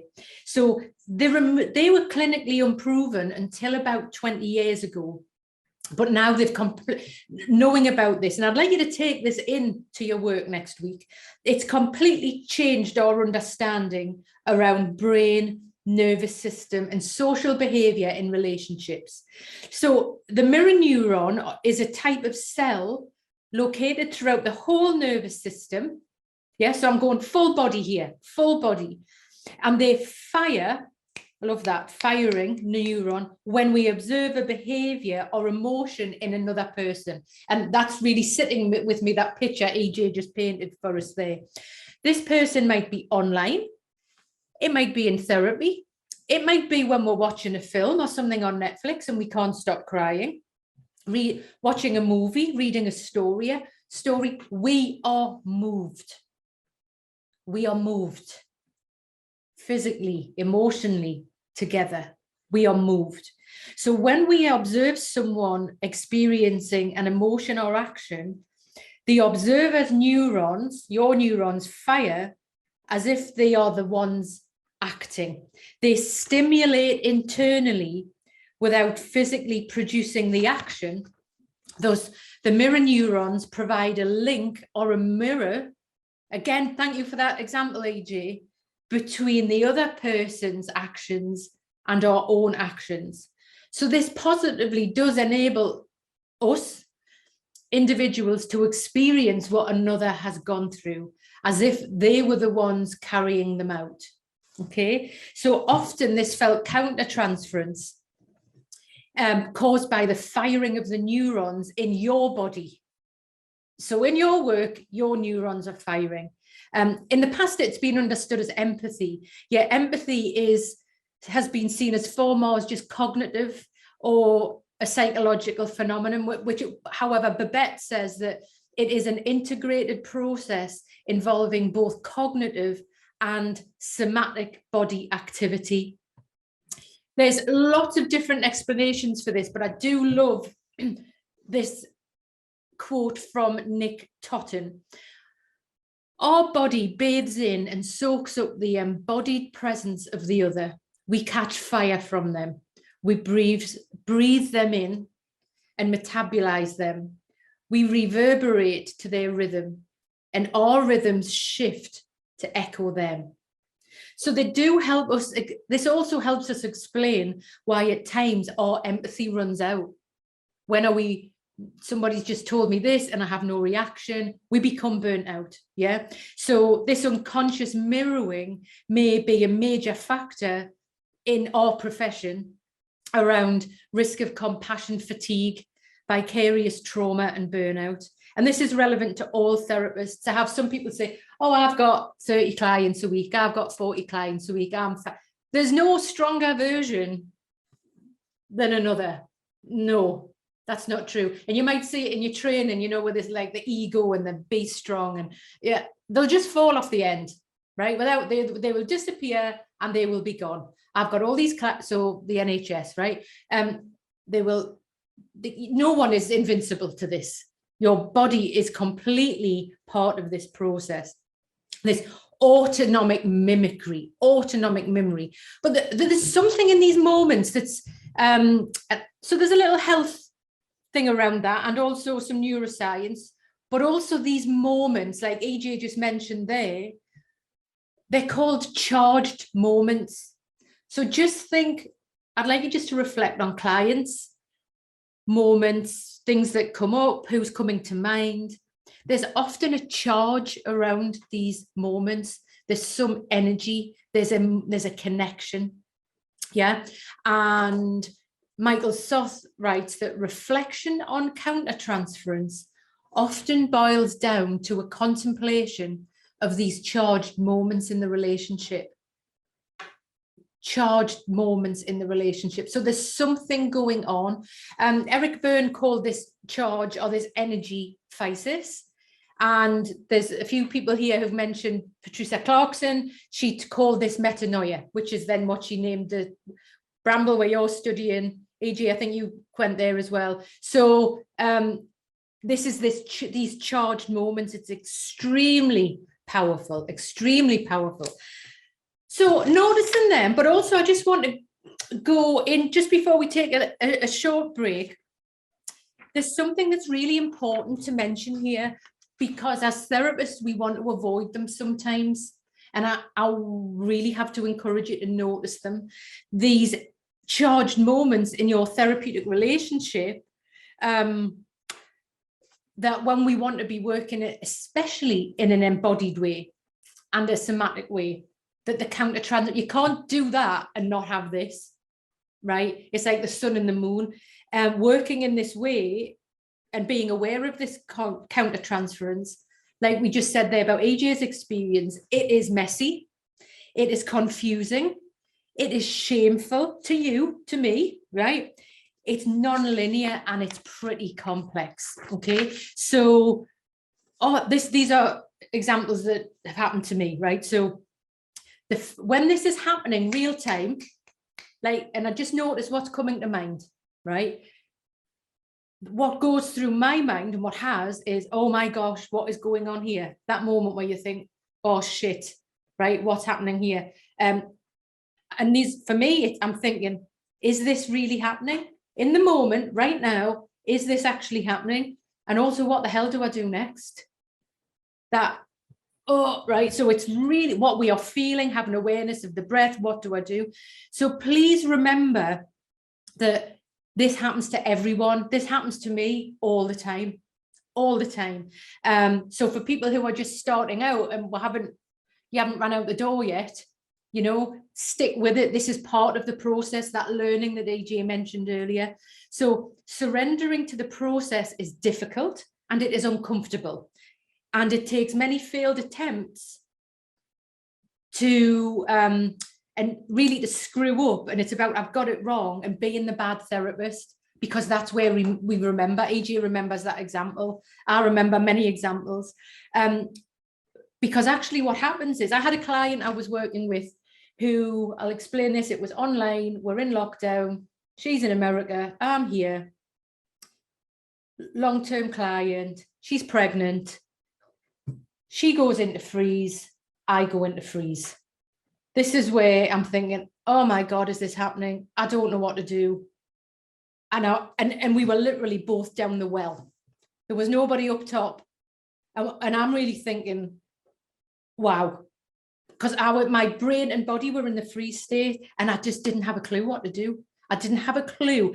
And after the session, I was left feeling like a failure. I could not change my client's state, that I did the wrong thing, all the critical parent stuff. I was also worried that my client's pregnant, and have I impacted her baby by not doing anything, by the baby in utero? So this work actually involves meeting the full force. When you are open to this, which you all are, you're meeting the full force of your client's trauma, pain, grief, and sadness in a very spontaneous process. And there is a reenactment that takes place in the here and now. That reenactment is what happened to me when I'm down the well. There is learning from this. There is supervision. There is support, but it isn't very nice. Okay, so please remember that this level of work is transformative and not damaging. It is transformative and not damaging. By noticing and working with this conflict, it will reorganize itself. It will, you don't have to reorganize it. It will reorganize itself. And Michael Soth again says that he sees this reenactment and how to deal with it as the central issue for all relational psychotherapy, which I think is extremely powerful. Okay, so there's something that I'm going to talk about that we all want to avoid. And this is noticing discomfort, edges, what's spoken, what's not spoken, what's felt in the room. And I'm really going to ask you to notice who's coming to mind, who you're working with next week, who you're dreading working with next week, who you're looking for, just what these feelings are, who's coming to mind. So in particular, I also want to highlight erotic charge. And this is something that happens and is often avoided by therapists. I actually recall being embarrassed and ashamed to take erotic countertransference to supervision. I still am, but I still am. So Alison Pressman writes that our profession's collective intolerance and dread of erotic countertransference is real. So when the erotic comes into our capacity to witness, when the erotic comes in, our capacity to witness can be compromised, and we get lost in the intensity of the relational exchange. So working relationally, our task is to dance between these poles, and it's hard, of the detached witness and somebody swimming in the soup with our clients, that being down a well. So the erotic can threaten to overwhelm either or both of you, both participants. We are in the sway of powerful emotions, which means that the potential for transformation is also present. So when I'm saying this, I'm going to ask you to check in with your breath, your body, what's going on. So it's uncomfortable, it's sticky, it's hot, it's wet, it's the stuff where we feel ashamed of bringing. This is all part of our work with the breath, the nervous system, and knowing and trusting in the work that it will reorganize itself. Okay, any questions around this before we move on? Any questions? Okay, so again, I'll send you some of these quotes. Do people ever read them? I don't know, just maybe absorb them now. That please remember, Pat Ogden says, clients do not project into a vacuum. It's important to acknowledge that there's always a grain of truth in whatever you are feeling. Yeah, the phenomenology of the experience, what you're feeling, that little thing that you might be embarrassed to take to supervision. That's where we reap the methodological rewards of working with the countertransference. The systemic countertransference is Michael Fordham describes as what we feel in our body. And also, this is a little bit older now, but where we talk about the brain existing in our bowels, the gut, the bowels. What are we bringing into this space? So it's all very charged and active. So let's take 10 minutes now, go and grab a coffee. Feel free to bring it back. And we're going to just work into a bit more of something more energizing. In fact, just before we do that, I'm going to stop the share. And I'm going to ask you, maybe look away from the screen. Can you have a little wiggle? Can you have a little move? And just bringing your feet onto the floor. Let's do another breath. Just coming into a more energizing state right now. Okay, so feet on the floor, spine is long. Another breath. This is called the square breath. The breaths we did earlier were more for anxiety, bringing us down, right? These ones I'm going to do now, and we'll do more after the break, are making it a bit more steady. Okay, think about a square, right? This square can be like an old-fashioned Python game on a phone, or I sometimes say it like from my hip up, there, or it can be anything. Let the client visualize a square just when you're speaking. So we'll just go into this. So I'm going to be turning away, so please know that I'm not looking at you when we're doing this. So just noticing your normal breath, just coming in, taking some normal breaths. And what we're going to be doing is we're going to be, I'll let you know beforehand, so we're not going to be getting our brain confused. We're going to be inhaling for 4. So imagine a line going up from the corner of a square, holding for 4, going across, exhale down, hold for 4, back to the beginning. If the square is getting you in a knot, let go of the square. It doesn't matter. Just stick with my voice. If the square is useful, use the square. Here we go. So we are going to inhale for 4, 2, 3, 4. Hold, 2, 3, 4. Exhale, 2, 3, 4. Hold, 2, 3, 4. Inhale, 3, 4. Hold the breath for 4, 3, 4. Exhale, 2, 3, 4. Hold with that empty breath, 3, 4. We'll do this 2 more times. Inhale for 4, 2, 3, 4. Across, hold, 3, 4. Down, exhale, 3, 4. Hold the breath, 2, 3, 4.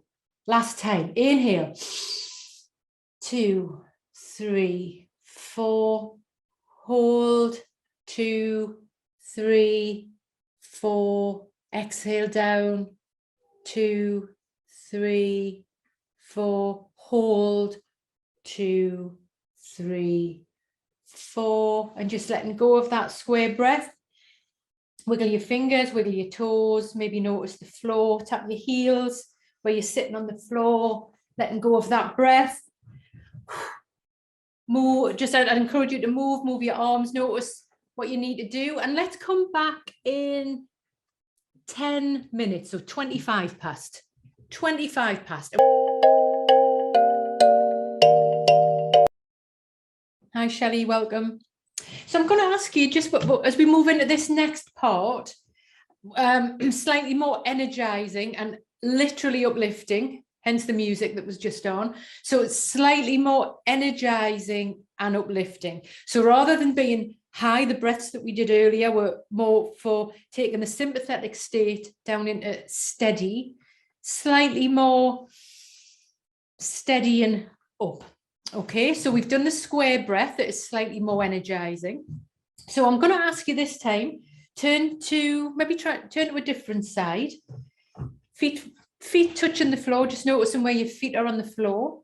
And this is assuming that the clients you're working with are happy with nose. If they're not, you don't do this. Okay, with one hand, trauma informed, I don't use left and right, just because it can be quite confusing for people.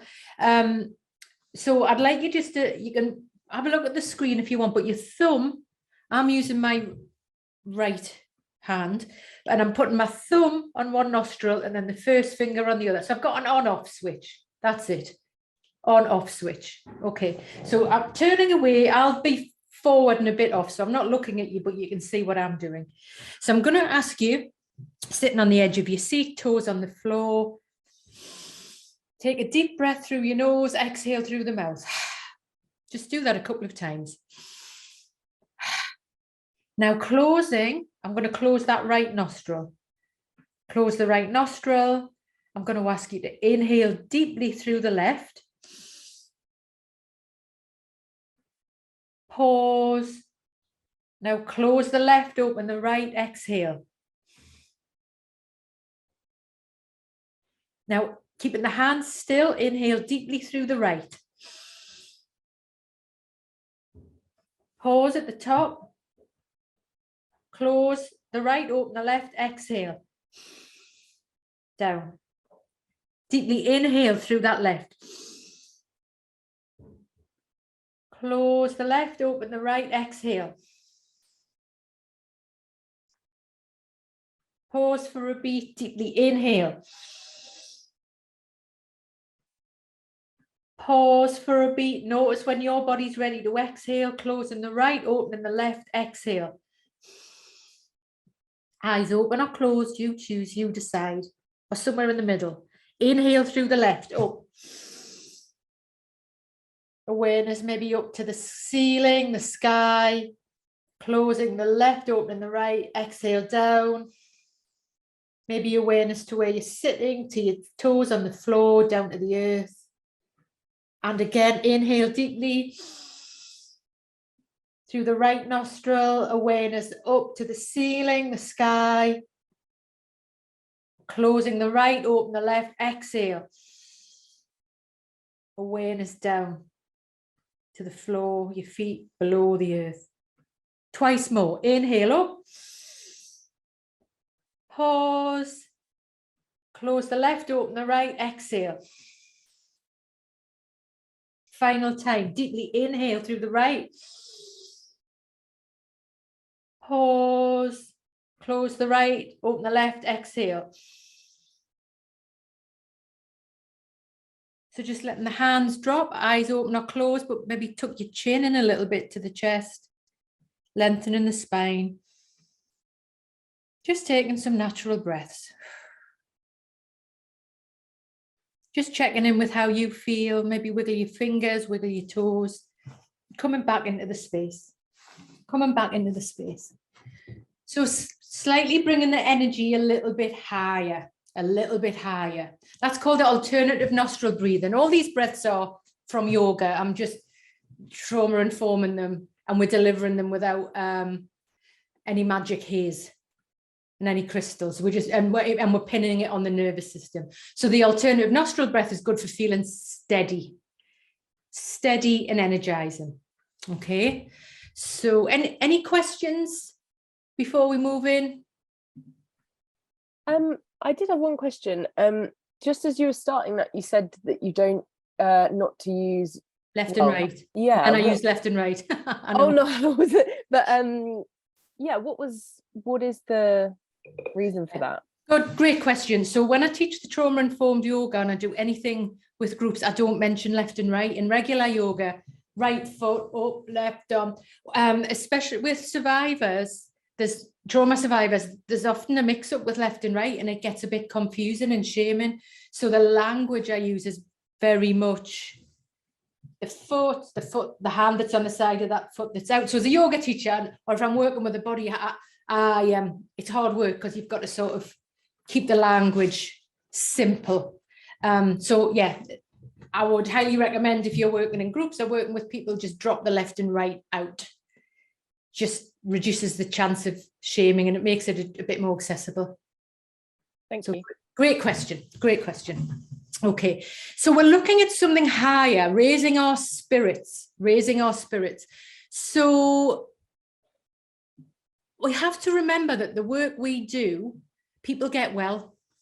Yeah, people get well when we work with people. So, you know, we are reflecting here and noticing moments where our clients' autonomic nervous systems, yes, they can be anxious, yes, they can be depressed, yeah. In our work over time, clients get well. We wouldn't do this job otherwise. It takes time. It does take time, always time. and there are no quick fixes, but change does happen. Our work is with the shadows presented to us with mind, body, and spirit. Yeah, spirit or soul, just you can sit with that on what side of the fence or the robin, where you want to sit with that. The spirit soul is often missing or forgotten about in our training, in our clinical work. And we must acknowledge the overlap between psychosocial and spiritual dimensions in our work. All beings have a yearning for something higher, that higher. And only when we, they, us, are in a safe space of calm, regulated by breath. So it's back to the breath. When we are regulated by breath, when our nervous system is regulated, our sense of spiritual connection with humanity, whatever that might be for the client or yourself, is at its highest. And major life events, world events, lockdowns, pandemics, wars, the environment, everything, the list's huge. Often who we thought we were no longer defines us, age, mortality. And people are searching more and more for more fulfillment in their lives. I love this quote from Maya Angelou about spirit soul, that actually when things were very bad, his soul just crawled up. Let me read this out correctly, not off that. When things were very bad, his soul just crawled behind his heart and curled up and went to sleep. Yeah. And we're really in our work, you know, as therapists, the body's just becoming like a new thing that we're talking about. I've been doing this for years, and only now it's sort of the momentum's there. We are a good way off. People talk, this is me, I will keep doing this, but where we're talking about the spirit and the soul as part of our work. And I'm connecting this directly with the body, directly with the breath, and directly with the nervous system. Because little permission has been given to us to explore a person's spiritual life and what might be important to them. And this need and their needs in our work as therapists. The predominant theory has always been the mind as the governor, quite masculine, of how things are. But I believe that the spirit or the soul has been hiding behind the body all the time. It's there all the time. So just as Maya described, but we do change. And Clarissa Pinkola Estes talks about one of her stories in her book, The Women Who Run with Wolves, which, if you haven't read it, is the only book I'd ever recommend for anyone to read. And one of her stories, La Loba, and is it La Loba Spanish for wolf? I think, I don't know. Does anyone speak Spanish? Maybe he's put it in the chat. That babies are born wise with instinct. They know instinctively what is right, what to do. And there is a point when our clients know in their bones what is right to change, to come to therapy. And over time in our work, our clients' nervous systems begin to feel more steady, less extreme from the shifting from a hyperarousal state to a lower, more depressed state. So it's in a moment, in a flash, there's a middle place, something lighter. They experience what the window of tolerance feel like just for a second, to feel calm, maybe peaceful, to connect with something that's in their story, in their narrative. Just think about what your clients may bring, where they feel safe, whether that's nature, whether that's with an animal. Oh, and it's always different. They start to notice their nervous system, safer places, people, nurture and have compassion for themselves. And this is only the start. These spaces might be familiar to them or completely new to them. So they might start going to the gym or a yoga class and enjoy that. They might never have been to these places before, but we are witness to this in the work that we do. So in our therapy rooms, this is where the signs of the spirit and soul show up. They will always show up. So whether this is religion. And religion has many different meanings, or more spiritual, and we'll explore this in a second, but we see it. And the quote by Viktor Frankl that I'm sure you're all very familiar with is, in some ways, suffering ceases to be suffering at the moment it finds a meaning. There is change that happens. Nick Totten says that as human beings, we are inebriated body, mind, and spirit. And on the whole, we find these conditions hard to manage, very hard to manage. Carl Rogers, the founder of Person Centered, highlights really existential questions with clients about their journeys and that they have survived and they have options and choice for change, and asks, you know, what is my goal in life? What am I striving for? We move through. My work is about highlighting wellness, healing, what we need to do. But yes, we bring science in. The breath fits with this. When we feel steady, So the voice of the soul, there is always an awakening when there has been a crisis in our lives. You will see, think of your clients when they change, that energy is different. You're not as tired with them. A spiritual emergency or some breakdown happens, and there are moments when people who have never believed in God or any higher power, religious or spiritual, something that bad happens and they fall to their knees and cry, God, please help me. And darkness will always lead to light. We see this every day in our work, every day. And we have to sit in a lot of darkness. So there's a lot of research around spirituality, religion, and where this plays a part in healing, really giving people another space to be. So religion, it can, lots of buildings, scriptures, rules, that might be a space for people. And spirituality, again, is open. What does that mean?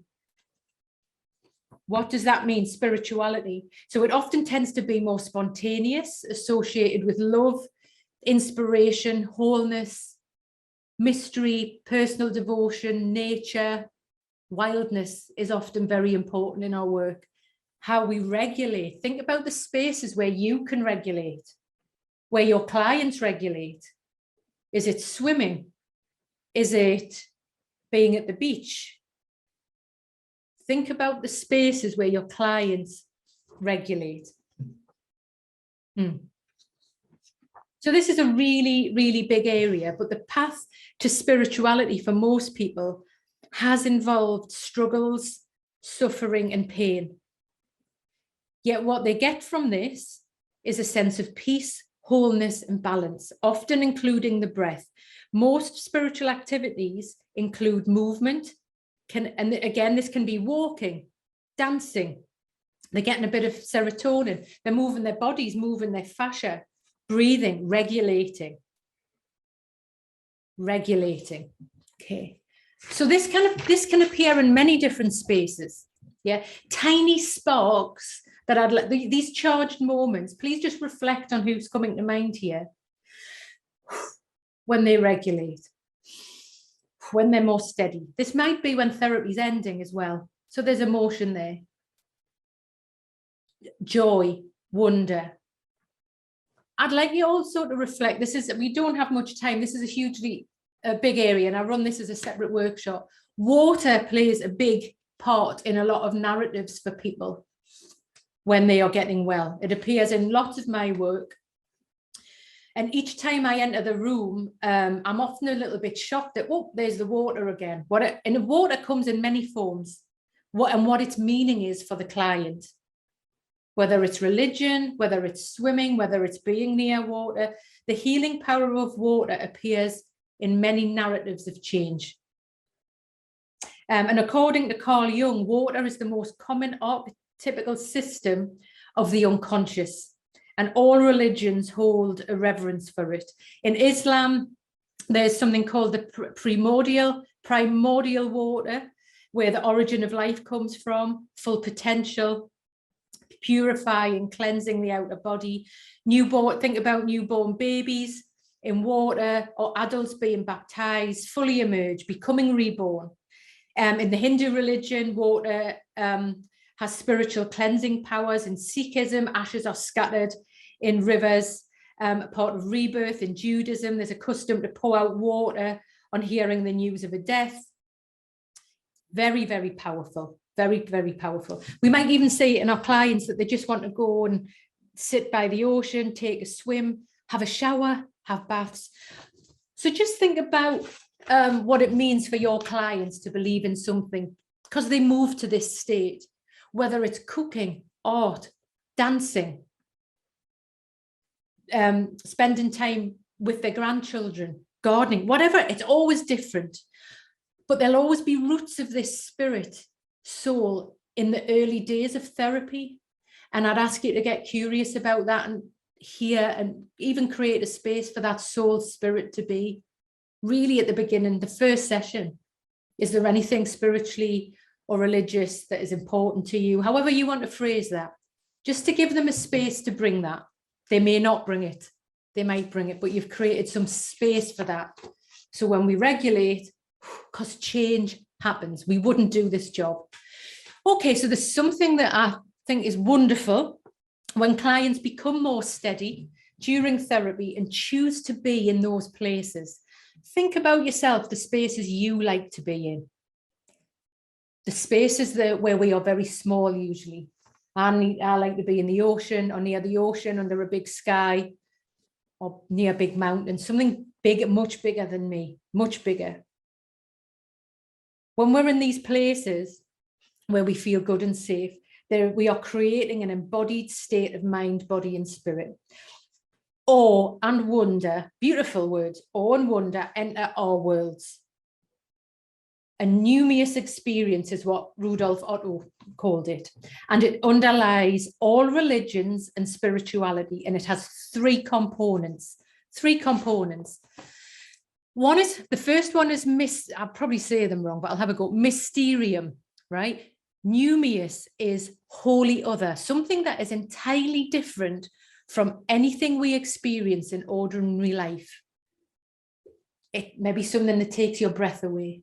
It evokes a reaction of silence, a moment. Tremendum provokes terror because it presents itself as overwhelming power. And fascination, something that is merciful and gracious. These experiences arouse spiritual and religious emotions when we're steady. Nervous system, steady. The breath. It might be the birds, the sounds of the world where we are connected. And this shows up in really different ways. And I'd like you to think how it might show up in your work. I know there's a lot of people work, like younger people I'm working with, and they talk about manifestation, and they've got the manifestation board and they're doing these things. Or a client will talk about that they've seen, I think I've got some examples here, that they've seen a robin. Here we go. They'll say, oh, this weird thing just happened. This weird thing just happened. Or I keep seeing my numbers in different places, my lucky numbers, but there's a space for them to bring that. And I'll say, oh, what's your lucky number? Recently, a client, we did this, and she said 3 and 33. And the clock was 13:33 when she looked on the thing. It was, but these things happen. And it's how we're creating a space for this. Oh, the white feathers falling from the sky, the robin at the window, or the robin appearing. What does that mean? Or they'll say, my dad's favorite song keeps coming on the radio. I went to this place, and a person that I went to school with who knew me as a child just happened to be there. So in this steadiness, this connectedness, this spirit, soul, when we breathe and become connected, healing, maybe this is, things happen. I'm just wondering, is anything coming to mind from clients? It would be lovely to hear if there's anything that's coming to mind when we're talking about this that may, as clients get well, maybe spaces that they like to be in. Let me just move this. Anything that's coming to mind? Just feel free to unmute. Is anything coming to mind? just the lack of space for this usually in the training, that well, in my experience. Say some more, Zena. I love the invitation to, at the beginning, I tried to engage a conversation about that on Facebook once, and it didn't go down well. Maybe I didn't word it quite right, but asked if there was a philosophy, there was something, some understanding. I couldn't believe it wouldn't be something we checked in really early on with someone, but I don't know if it's just a cultural thing. It's not as prevalent in the West. So, but again, the idea of not, but then I was quietened down. Well, they quiet, did the people quieten you down? Yeah, because I'm trying to be a professional, and if this is what all my fellow professionals are saying, then, you know, so I love that you're talking about it, because it seems so important. We very much, you know, we can spend all our time in the trauma, we can do this, no, over the time, people get well. Something happens, something changes in that steadiness when they connect. And when we work with the breath, and the breath is the entry point, because we're all breathing all the time. If we're not breathing, we're dead, right? So it's happening. So when we bring awareness to this, then we may add movement. However the client does this, and they're choosing to live. And that is the space for healing. That is, and it's bloody hard work. It's easier to, I don't know, maybe cut yourself or go and take some drugs or go and get drunk to do all that other stuff than find these spaces of awe and wonder. Because they've always been there. So I'm highlighting here this process that happens in our work when people are steady by using the breath. Okay, so thank you for that, Zena. Would anyone like to ask anything? Natasha? Sorry, it wasn't a question really. I was kind of just agreeing with Zena and thinking, like, through my training, I used to express how I experienced life, how I was experiencing things, and every time I got shut down, it was like, no, you can't think that, you can't do that, you can't do that, that's not what you're meant to do, don't do that. And like literally on every level, and you know, to a point where I kind of conformed and held a lot back and reserved myself. And then I got frustrated with the fact that actually I'm not connecting in my opinion, in the right way. I'm not feeling this. And then through my own practice and through what I'm trying to incorporate now in my company and things like that is understanding the nervous system, understanding breathwork, understanding actually who we are biologically, and, you know, all the rest of it.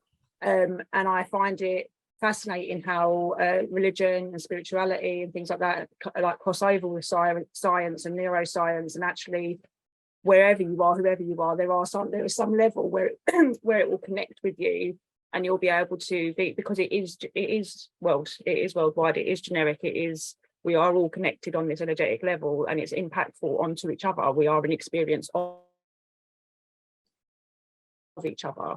And it's just, it fascinates me that we're not taught that, even not necessarily just through training, but in school. Like, if people would talk more about their bodies and talk more from an early age, actually how that all integrates with each other, we'd have less people that need our help. Because they know how to regulate. Thank you, Natasha. That's wonderful. Thank you for sharing that. Would anyone else like to say anything on this? Anything coming up for anyone? I can't find the put my hand up. Well, you're in now. We've got you. Welcome. I just wanted to share this, and it was kind of the flip side for Zena, really, to say that there are some little pockets. I work, some of the work that I do is within a counselling service that's bedded in an NHS hospital as part of their wellness work. And one of the key things that we ask in our assessment process is whether somebody has any religious or spiritual beliefs. So we get that, we ask that right at assessment. And actually I've just carried that forward into my own work. But I just wanted to offer that to say, don't lose heart, because there are little pockets out there of therapists who are paying attention to those beliefs, those belief systems, those really important, things that underpin us as humans. Thank you for sharing that. Thank you. And I think I was thinking along the lines, when we don't have a language for it as much, I think people can say that it's easier to accept people might have a different religion. We're even starting to understand spirituality. If someone says I'm a spiritual person, although you really need to find out what that means for someone.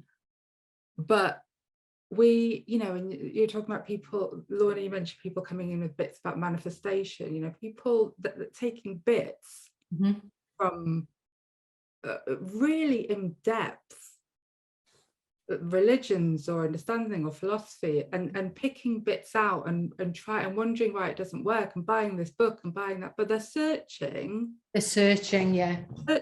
and but they don't. There needs to be a way to question what is attracting them, what is being kind of invoked in them, and following that through. And I couldn't even articulate it, which is, I think, is why I got the response I got. I put it in terms of philosophy, because I didn't even know how to articulate it. It's when you're not connected with something really tangible that you can say, I'm a Muslim, I am, this. Yeah, thank you, Zena. I'm glad you mentioned that. And also there's something around the lack of language, just having the space. So recently I was working with somebody who was really unwell. He was suicidal, right? Man, alpha, train driver, massive alpha. What else can I say? Wouldn't talk about spirit. This isn't a language for that. And a lot of grief work. And as he began to settle, become more steady, he brought in everywhere I go, I keep seeing a robin. I don't need to explore what the robin means. It's there. And then he says, it's me dad. The robin's me dad. I'm not, we're just creating a space for that. We're also, then the robin's to sit, and there was something with his moment. Something happened where he had a moment where he was aware what he felt in his body as he was getting well, where he accepted a grief of his mum, of his dad, and he realized, he said, something happened. There was just a clearing and a feeling in my heart, and I have to live. I have to, and we don't need to bring God and spirit into this. There's just a space, because our clients get well, their nervous systems become more steady, and let them bring the narrative. We're just creating a space for that. Okay, so thank you for that. Thank you for everyone commenting on that. And I just want to do a little recap on the breathing. We've got about 6 minutes left. So I'm going to ask you, I'm going to repeat some of what we've already done all morning. So I'm going to ask you to turn away, because I'll be turning away. So I'm not looking at you when we're doing this. We're going to do a little bit of a recap, but I'm going to build up to a bit of a stronger breath, energizing breath for your Saturday, whether it's hot or wet or whatever's going on outside, we don't know. So again, just really sitting on the edge of your seat, feet planted on the floor. Can you tap your heels in the floor, feet on the floor, noticing where your body's in contact with the seat, spine lengthened, shoulders widening. Slowly taking your attention to the breath. Again, this is for clients where nose is in action. So we're going to inhale, passively exhale through the mouth. If people have higher anxiety, get them to really blow it out. So inhale up. When you're doing it, use your hand, take your hand up, inhale, exhale, blow it out. Notice how you'll be able to give people homework so they can practice this when they're walking. So they might inhale for 4, exhale for 6. They might walk 4 steps, then slow down for the 6 steps, syncing up breath and movement. So just letting that go, And I'm going to ask you, keeping the eyes open, I'd like you to, we're going to practice something. And whether you're comfortable with a hand on the tummy or not, I'm going to do this without it. We are going to, through the nose, do a little pumping action, which always makes me chuckle. But it's got various other Sanskrit names, and we don't need to be bringing that into this space at all. It's just confusing and makes it look like a magic power. We are really energizing our nervous system. Great for people who are depressed, who struggle in the morning, all of that, low thyroid. So I'm going to ask you to just do this 5 times. So you might need a tissue. So we're going to just do like a little pumping action out. So it's, don't worry about the inhalation, that happens. A higher power sorts out the inhalation, right? So we're going to, again, 5 times. Let go. Great. Just notice your spine lengthening, put some movement in the shoulders. We're going to do this 10 times. 10 times. So take a normal inhale in. Awareness on the belly and pulling the belly button towards the spine.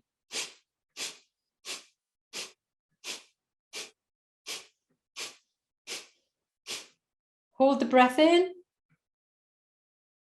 Maybe tuck the chin with that breath held in. And when you're ready to exhale, exhale. Take a normal breath. We're going to do this 2 more times. So inhale. And then 10 times.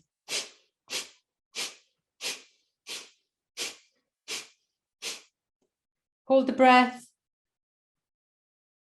Exhale. Inhale. 10 times.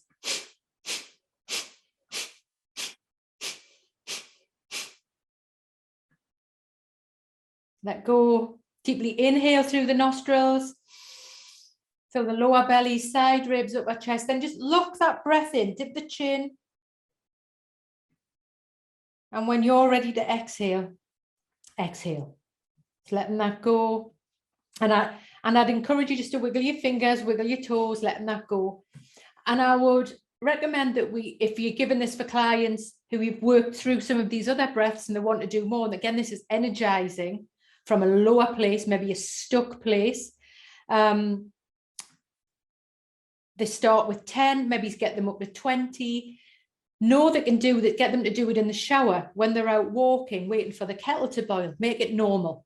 Yeah. So there's an energizing sensation with this breath that actually you can build up to 50, even 100, but start low if they want an energizing breath. And actually then just notice your own breath now, even though we've only done that a few times, it's often as if we don't need to breathe, because what that is doing is we're breathing into those lower lungs. We're filling the lungs and energizing the body that way. Okay. So any questions just before we wrap up?